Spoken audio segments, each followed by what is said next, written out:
Jared, how long do I have? 5 minutes. 5 minutes, roger that. Okie dokie.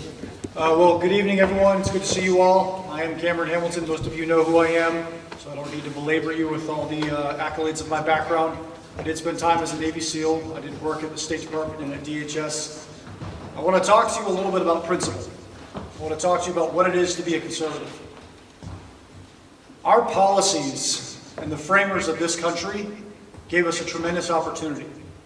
When they advocated for their rights and their sovereignty to the King of England, and there's a method here with why I'm going there, what they decreed is that their natural and sovereign rights given to them by God had been infringed upon. The principle of what they stood for was paramount.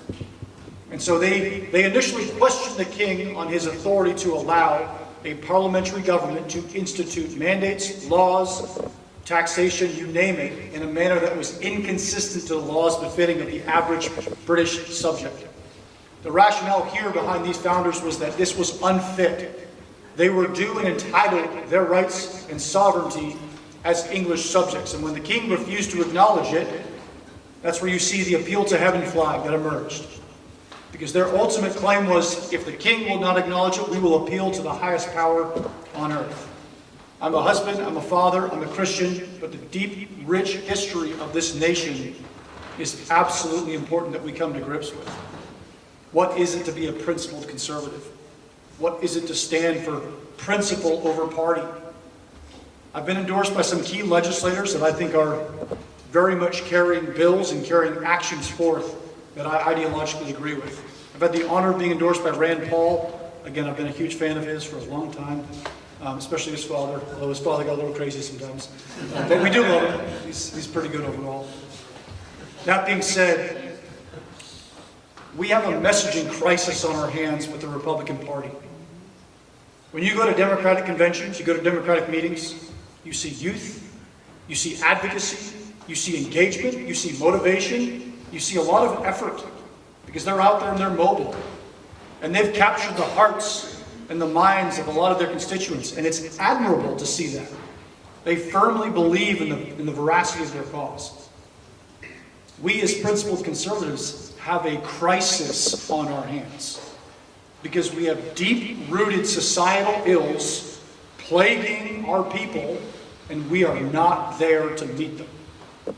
We are not there to talk about and advocate for the richness and the blessings that come from our values. If we believe firmly in the terms and tenets of limited government, if we believe firmly in what it means to be a constitutional republic, by and for the people, if we believe firmly that our legislature, our executive, and our judicial should uphold our rights to allow us to live in peace, then we owe it as a sincere and dear obligation to evangelize and to expose that to the world, to allow individuals to see the merits of our cause and to understand and comprehend the great blessing that this nation offers.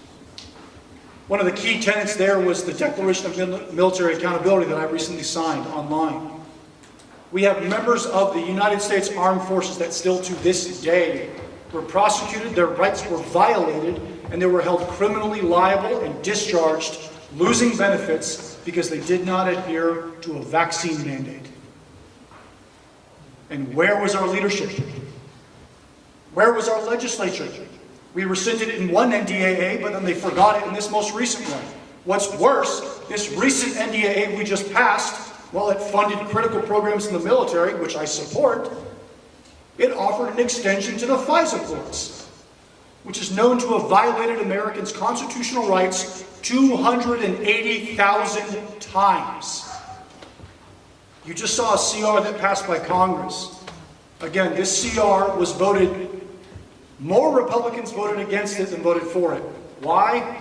Because we're $200 billion operating in a deficit every single month. We are squandering the resources that our children are due. And we're no longer mortgaging the future, we're mortgaging the present. And it's time that we start electing representatives with higher moral character and with the dignity and the effort and the will to fight, even when it costs them dearly. And that was the one question I was asked before I was endorsed by Rand Paul. Are you willing to make a decision that might cost you your re-election for the betterment of this nation? And my answer was yes, yes, and yes.